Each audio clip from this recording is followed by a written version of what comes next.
गुरुवर आपके उपकार का कैसे चुकाऊं मैं मोल। लाख कीमती धन भला गुरु है मेरे अनमोल। लाख कीमती धन भला गुरु है मेरे अनमोल। आदरणीय आचार्यश्री, शिक्षकगण અને મારા વાલા મિત્રો, આજે આપણે સૌ ગુરુ પૂર્ણિમાના આ પવિત્ર અવસરે એકત્ર થયા છે। ગુરુ પૂર્ણિમા એ ગુરુ પ્રત્યે કૃતજ્ઞતા અને સન્માન વ્યક્ત કરવાનો દિવસ છે। આપણા જીવનમાં ગુરુનું સ્થાન એ માતા પિતા કરતાં પણ ઊંચું માનવામાં આવે છે। ગુરુ પૂર્ણિમાના આ પવિત્ર દિવસે ગુરુજનોને વંદન। ગુરુ પૂર્ણિમાના આ પવિત્ર દિવસે ગુરુજનોને વંદન। જ્ઞાનના અજવાળા પાથરી અંધકાર કર્યા ખંડન। જ્ઞાનના અજવાળા પાથરી અંધકાર કર્યા ખંડન।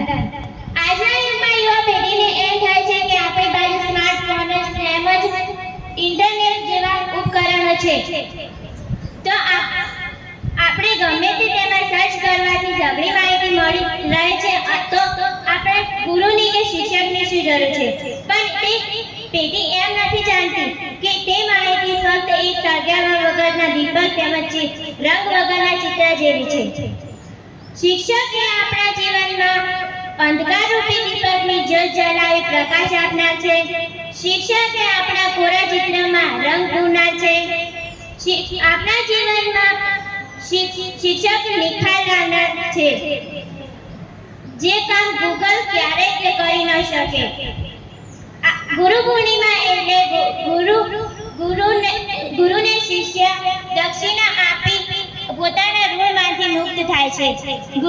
આજના દિવસે શિષ્ય ગુરુનું વંદન કરે છે અને પૂજન કરે છે। અંતમાં હું એટલું જ કહીશ કે બંધ હો જાए सब दरवाजे, नया रास्ता दिखाते हैं गुरु। बंद हो जाए सब दरवाजे, नया रास्ता दिखाते हैं गुरु। सिर्फ किताबी ज्ञान नहीं, जीवन जीना सिखाते गुरु। सिर्फ किताबी ज्ञान नहीं, जीवन जीना सिखाते गुरु।